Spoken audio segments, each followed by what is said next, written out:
청년 여러분 반갑습니다. 오늘은 4월 둘째 주 GBS 누가복음 23장 32절로 43절의 본문을 가지고 예수님을 신뢰한 행악자라는 제목으로 말씀을 또 연구하고 은혜를 나누려고 합니다. 잠깐 기도하겠습니다. 하나님 아버지, 한 달이 넘도록 저희들이 한자리에 모여서 예배드리지 못하는 안타까운 형편 가운데 있습니다. 그럼에도 불구하고 하나님의 말씀과 기도로 하나님께 가까이 나아갈 수 있도록 기회를 주시니 감사합니다. 이 시간도 말씀을 나눌 때 깨달음의 은혜를 허락하여 주시고 확신하게 하시고 주님을 의존하고자 하는 귀한 믿음이 우리 청년들 모두에게 생겨날 수 있도록 믿음의 주인이신 주님께서 역사해 주옵소서. 예수님의 이름으로 기도하옵나이다. 아멘. 오늘의 말씀을 가지고 오늘은 좀 간단하게 하려고 합니다. 말씀에 씨를 뿌리며 질문과 답변을 또 함께 나누면서 우리가 어떻게 적용해야 되는지까지 좀 간단하게 좀 빨리 오늘 좀 진행해 보도록 하겠습니다. 1번입니다. 예수님께서는 어디서 누구와 함께 십자가에 못 박히셨으며 이 사실은 무엇을 의미합니까? 예수님이 해골이라고 불리는 골고다에 못 박히셨는데요. 이 해골이라고 불렸던 이유는 뭐냐니까 사형수의 시신들이 사형을 집행하고 나서 사형수의 시신이 나뒹구는 장소였기 때문이죠. 저주받은 시신들이라고 여겼기 때문에 아무도 이 시신을 수습하지 않았고, 그래서 죽어서 오래 지나니까 시신들이 다 말라 비틀어지고 썩어서 해골이 남아 있었던 거죠. 그런 저주받은 장소에 예수님이 가셨다는 건데요. 누구와 함께 가셨습니까? 사형을 언도받은 두 행악자와 함께 이 해골이라는 골고다에 가셨습니다. 이 사실은 무엇을 의미할까요? 예수님이 사형에 해당되는 행악자가 되셨다는 것이죠. 예수님이 죄인이 되셨다는 것입니다. 우리는 잘 압니다. 예수님이 죄인이 아니라는 사실을요. 근데 왜 예수님이 이 사형에 해당되는 행악자가 되셔서 두 명의 이 사형수와 함께 사형을 당하시게 됐을까요? 우리의 죄를 대속하시기 위해서, 내가 죄인인데 나를 대신해서 죄인이 되시기 위해서 이곳으로 가셨다 하는 것이죠. 십자가에 달리신 예수님을 보면서 여러 사람들이 반응을 보입니다. 백성들, 관리들, 군인들 반응을 보이는데요. 어떤 반응을 보였고 또 이들의 행동을 보면서 이 사람들은 어떤 사람들인지, 행악자인지 아닌지 한번 생각해 보려고 하는데요. 백성들은 서서 구경했다, 이렇게 본문에 기록되어 있습니다. 여러분, 그런데 여기서 말하는 백성들은 얼마 전까지만 해도 예수님이 7일 전에 이 유월절을 맞이하기 위해서 7일 전에 예루살렘에 입성하셨죠. 근데 입성하실 때를 기억을 해봅시다. 사람들이 어떻게 했습니까? 백성들이 도열을 해서 레드카펫을 만들었죠. 그리고 손에 종려가지 나무를 들고 서서 찬송을 했습니다. 호산나 다윗의 자손이요. 예수님을 구원자라고 외쳤던 사람들이죠. 물론 이 백성들이 그 백성들과 완전히 동일하진 않을 것입니다. 예수님께 호산나 했던 사람들도 그 중에 일부 백성들이 되어 있었겠죠. 중요한 건 뭡니까? 얼마 전까지만 해도 호산나를 외쳤던 사람들이 분명히 그들 가운데 있었는데, 예수님이 사형을 당하시는 그 순간에는 그냥 서서 팔짱 끼고 구경만 하고 있었다는 것이죠. 관리라고 나와 있는 사람들은 헬라어로 알콘이라고 되어 있는데요. 이 알콘은 사내들인 공회의 의원을 가리키는 말입니다. 70인 장로회가 모세 시대부터 있었는데요. 이 사람들은 모세까지 합하면 71인의 종교 최고 의결 기구를 이루었던 사람들인데, 이 사람들은 이스라엘의 모든 종교 재판을 담당했던 사람들입니다. 그만큼 율법 전문가였던 사람들인 것이죠. 이 율법 전문가들이 어떻게 했습니까? 예수님 십자가에 못 박히시니까 비웃었습니다. 그리고 조롱을 했습니다. 네가 그리스도면 자신도 구원해라. 네가 구약이 예언했던 그 메시아가 맞으면 스스로 입증해봐라 라고 하고 있는 것이죠. 군인들은 좀 다른 사람들입니다. 이 사람들은 백성도 아니고요. 당연히 이스라엘 사람도 아니고, 이 사람들은 로마의 군인들입니다. 이 사람들은 예수님을 희롱했다라고 나와 있는데요. 좀 다르게 표현합니다. 네가 유대인의 왕이면 너를 구원해라 이렇게 말을 했던 것인데요. 이 사람들은 로마 군인들이죠. 근데 예수님을 유대인의 왕이라는 이름으로 지금 처형을 하고 있습니다. 지금 뭐라고 말하고 있냐니까 네가 유대인의 왕이라면 유대인들을 동원해서 우리가 지금 너를 사형하고 있는 이 로마의 권력 한번 네가 도전해봐라. 할 수 있는지 한번 해봐라. 제압해봐라. 이렇게 예수님을 희롱했던 것인데요. 여러분 이 사람들은 행악자일까요? 아닐까요? 예수님은 이 사람들의 죄까지도 담당하셔서 십자가에 못 박히셨습니다. 우리의 죄를, 나의 죄를 대신하기 위해 저주의 자리로 스스로 나아가신 하나님. 이 하나님을 향해서 그냥 팔짱 끼고 구경하고 그리고 조롱하고 비웃고 희롱한다. 한마디로 말하면 피조물이 창조주를 능욕했던 것인데요. 여러분 피조물이 창조주를 능욕할 수 있습니까? 있을 수 없는 거죠. 정말 심각해도 이보다 심각할 수 있는 죄는 아마 없을 것입니다. 만왕의 왕이신 그분을 이렇게 비웃는다, 조롱한다, 희롱한다. 여러분 이런 행악자들이 과연 어디 있겠습니까? 이 사람들은 분명히 행악자고 죄인인 것이죠. 또 다른 사람들이 있었습니다. 예수님과 함께 십자가에 달린 두 행악자가 있는데요. 이 중에 한 행악자는 놀라운 믿음을 고백했는데 어떻게 고백을 할 수 있었을까요? 처음에 이 사람들의 반응은 어땠습니까? 첫 번째 행악자는 예수님을 비방했습니다. 근데 두 번째 행악자는 십자가에 못 박힌 다른 사람은 어떻게 했습니까? 비방하던 이 행악자를 꾸짖습니다. 이렇게 말을 하죠. 우리는 우리 죄 때문에 이렇게 십자가에 달렸는데 이분은 십자가에 달릴 만한 그런 죄가 없으신 분이다. 이분은 의로우신 분이시다. 이렇게 이야기를 합니다. 예수님을 향해서 믿음을 고백했던 것이죠.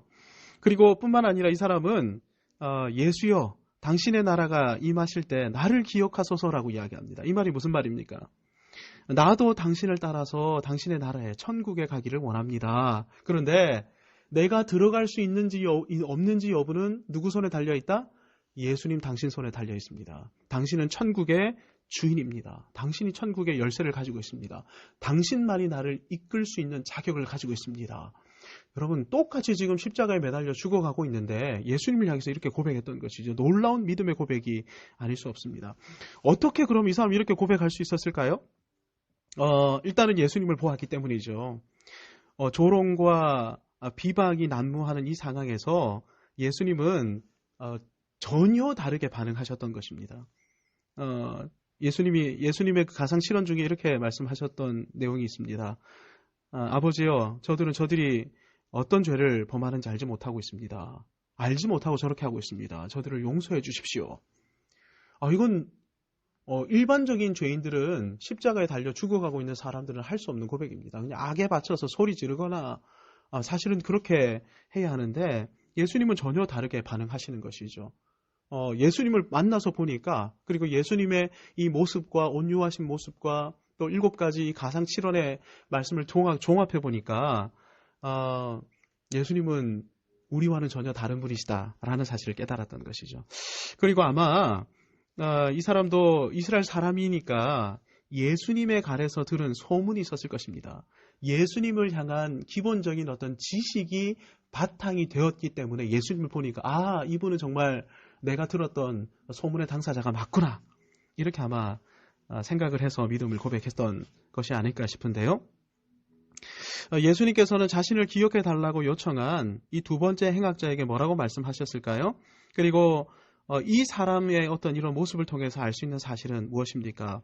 예수님이 두 번째 행악자를 향해 이렇게 말씀하셨습니다. 오늘 네가 나와 함께 낙원에 있으리라. 이 말이 무슨 말입니까? 내가 너를 천국으로 이끌겠다. 네가 고백했듯이 내가 천국의 열쇠를 가진 존재가 맞다. 너의 믿음에 내가 이 천국을 부여하는 것으로 너의 믿음에 내가 반응을 해주겠다. 너의 믿음이 옳았다. 맞는 것이었다. 이렇게 인정해 주셨던 것이죠. 여러분 이 사실을 통해 우리가 알 수 있는 것은 무엇입니까? 겸손히 예수님을 믿고 의존하면 반드시 예수님께서는 그가 어떤 삶을 살았건 그거 개의치 않고 그를 능히 구원해 주실 수 있는 분이라는 것입니다. 그럼 우리의 구원이 누구에게 달려있다는 것입니까? 전적으로 예수님의 십자가와 예수님의 죽음과 예수님의 부활, 예수님께 달려있다는 것이죠. 그리고 이 사실을 믿고 예수님을 의존하면 예수님은 그가 누구든 능히 구원하실 수 있다는 것입니다. 누가 예수님을 의존한다고요? 겸손한 사람들만이, 예수님을 확신하고 겸손히 예수님을 의존하는 사람만이 구원을 받을 수 있게 되는 것입니다. 우리 모두는 죄를 범한 행악자입니다. 아까 이야기했던 것처럼 팔짱을 끼고 앉아있는 것도 예수님을 조롱하는 것이죠. 그렇죠? 예수님을 희롱하고 모욕하는 것은 너무나 심각한 행악자인 것이 분명합니다.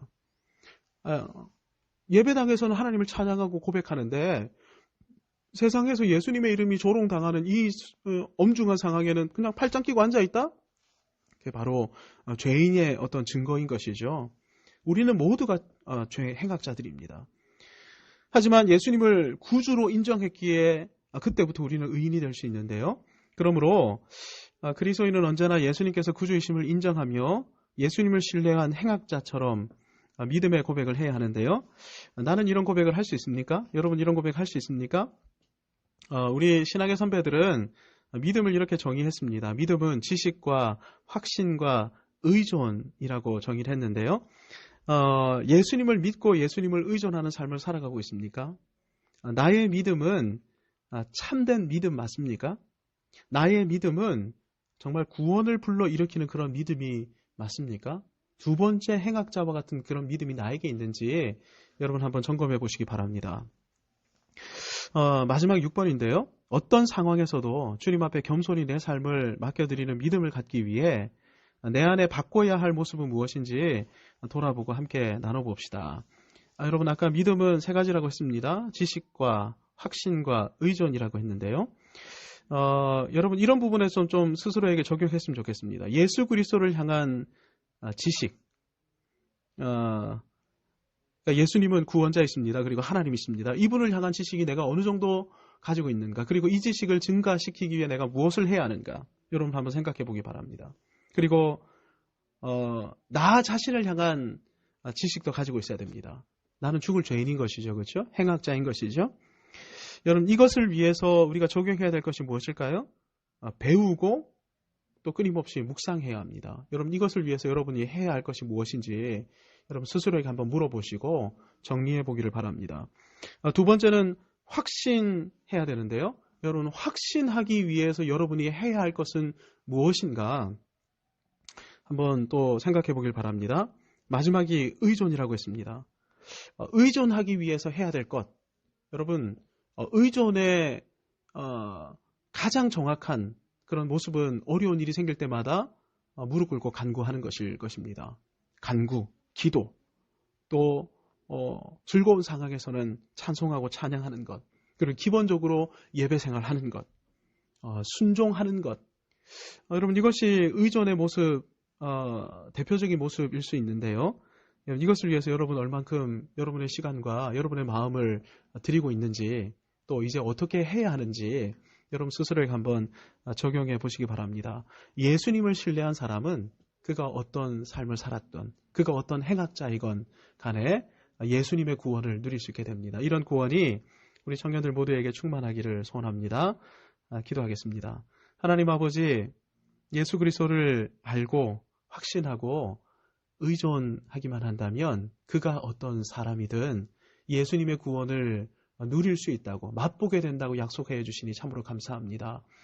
예수님이 어떤 분이신지 배우기 위해 힘쓰고 애쓸 뿐만 아니라 나 자신이 어떤 존재인지 내가 얼마나 죄인인지를 스스로 또 배워나가는 저희들이 되게 해주셔서 예수님께 우리의 모든 것을 맡길 수 있는 확신하고 의존하고 그런 삶을 살아감으로 말미암아 점점 더 놀라운 구원을 맛보는 우리 청년들 모두가 되게 해 주옵소서. 예수님의 이름으로 기도하옵나이다. 아멘.